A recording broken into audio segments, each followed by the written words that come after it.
तो बड़ी खबर है जनपद मऊ से, जहां जिले के चिड़ैयाकोट क्षेत्र में समाजवादी पार्टी के नेता राम प्रताप यादव की माता की तेरही कार्यक्रम में समाजवादी पार्टी के वरिष्ठ नेता और विधायक शिवपाल सिंह यादव का आगमन हुआ। इस दौरान उन्होंने मीडिया से बातचीत करते हुए राज्य की बिजली व्यवस्था को लेकर योगी सरकार पर तीखा हमला बोला। बता दें तो शिवपाल यादव ने कहा कि बिजली व्यवस्था पूरी तरह से चरमरा गई है और अब यह बद से बदतर हो चुकी है। उन्होंने प्रदेश के ऊर्जा मंत्री की कार्य प्रणाली पर सवाल खड़े करते हुए कहा कि प्रदेश में बिजली की हालत दयनीय है और सरकार केवल गरीबों को टारगेट कर रही है। उन्होंने कहा कि गरीबों के घरों में छापेमारी हो रही है, जबकि बिजली विभाग के भीतर बड़े पैमाने पर भ्रष्टाचार और घोटाले हो रहे हैं। बता दें कि उन्होंने ओम प्रकाश राजभर पर भी निशाना साधा। उन्होंने कहा कि सुहेलदेव भारतीय समाज पार्टी के अध्यक्ष ओम प्रकाश राजभर पर आरोप लगाते हुए उन्होंने कहा कि वह बौखलाए हुए नेता हैं जिनका अब कोई जनाधार नहीं बचा है। उन्होंने यह भी कहा कि घोसी लोकसभा उपचुनाव में जनता ने उन्हें उनकी हैसियत दिखा दी।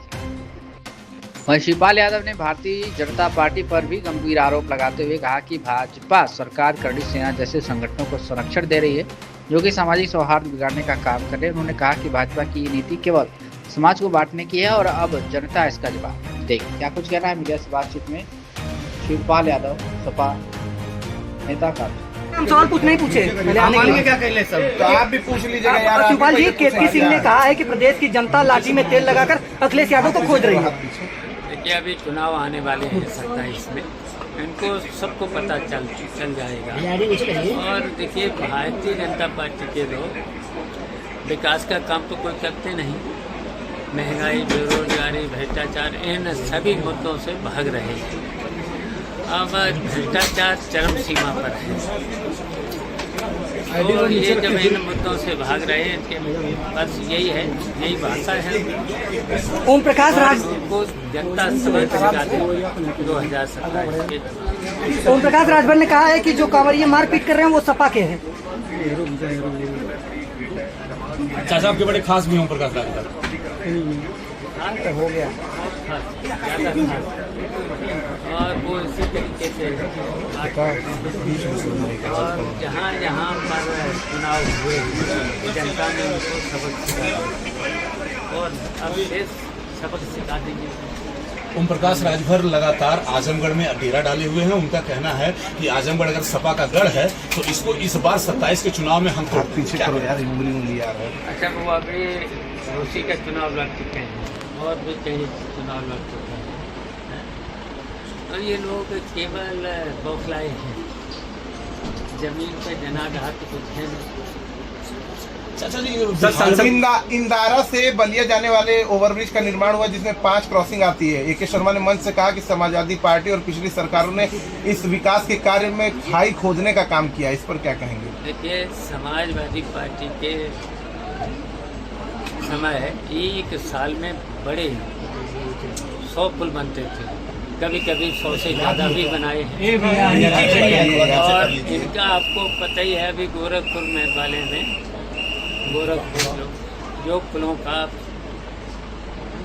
सुना ही होगा आपने, कितना भ्रष्टाचार और किसी एक व्यक्ति को, जबकि नियम है कि वो जो ब्रज कारपोरेशन से पुल बनाना चाहिए, और हमारी सरकार में ब्रज कारपोरेशन बनाती थी, और यहाँ तक कि दूसरे प्रदेशों में, दूसरे देशों तक ब्रज कारपोरेशन ने पुल बनाए हैं।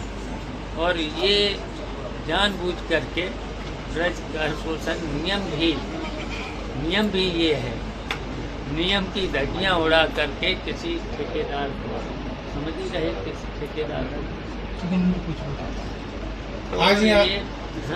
सर, संसद जाते समय मस्जिद में समाजवादी पार्टी के लोग बैठे, उसको लेकर बीजेपी राजनीतिक तुल दे रही, धार्मिक स्थलों पर अब ये अपना कार्यक्रम करेंगे और इस तरह से इनका काम होता है। देखिए, हम लोग तो समाजवादी पार्टी के लोग सभी धर्मों को मानने वाले लोग हैं और हमारे संविधान भी में भी है।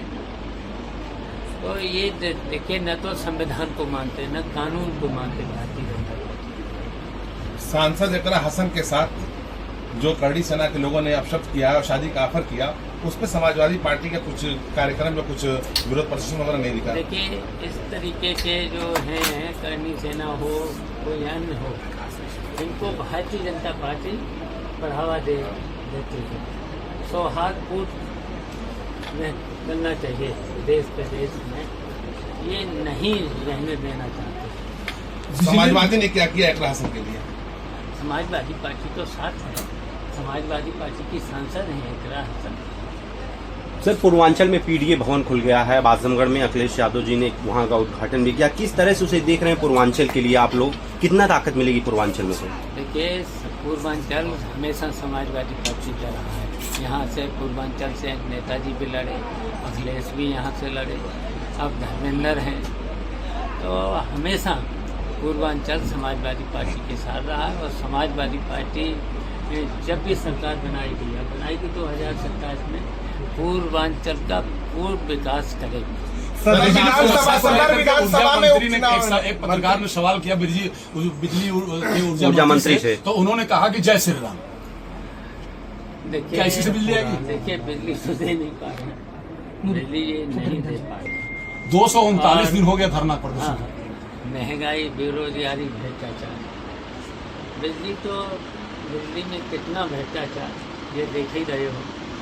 हम लोगों के हम भी रहे बिजली मंत्री, कभी बिजली दी हम लोगों ने उस समय जब बिजली की बहुत कमी थी, हम लोगों ने वादा किया था 18 घंटे, कहीं आजमगढ़ में तो हमने 20 घंटे, 22 घंटे, 24 घंटे तक बिजली थी। और पूरे प्रदेश में पता लगा लेना, कहीं पर भी न व्यापारियों पर, न किसानों पर, न गरीबों पर कभी छापा नहीं पड़ा। और बिजली भी थी। अगर 2027 में महोदय आप आते हैं तो बिजली का सुधार करेंगे? बिजली नहीं दे रहे, ये बिजली नहीं दे पा रहे। और छापा अलग, सेटिंग अलग और FIR अलग, ये देख रहे हैं। सदर विधानसभा सीधा जनता का पीड़न कर रहे हैं। जैसे अभी यहाँ पर देखिए पानी बरसा है, आज थोड़ा बहुत बरसा है, लेकिन ये बिजली नहीं दे पा रहे, पानी नहीं दे पा रहे। मऊ सदर अस्पताल में मऊ सदर विधानसभा सीट पर उपचुनाव होने के आसार, ऐसे में क्या समाजवादी पार्टी अपने प्रत्याशी को उतारेगी या अब्बास अंसारी परिवार के किसी सदस्य को टिकट देगी अपने यहाँ से? देखिए, समाजवादी पार्टी चुनाव लड़ेगी और लड़ाएगी। तो अंसारी परिवार के साथ या अपना अलग कैंडिडेट? अब ये तो हमारा राष्ट्रीय करेगा, जिला पार्लियामेंट सेंटर होता है ना, तो वो बात रखी जाएगी। आज आप चेयरमैन राम प्रताप यादव जी के यहाँ आए, क्या था कारण? देखिए, हम उनकी जो पत्नी, धर्म पत्नी माता जी का स्वर्गवास हो गया था। पहले 1 साल पहले हम आए थे, उनसे मिले थे, तो इस बीच में हम नहीं आ पाए, किन्हीं वजह से नहीं आ पाए थे, लेकिन आज शोक संवेदना देने आए हैं। ठीक है, थैंक यू। एक सवाल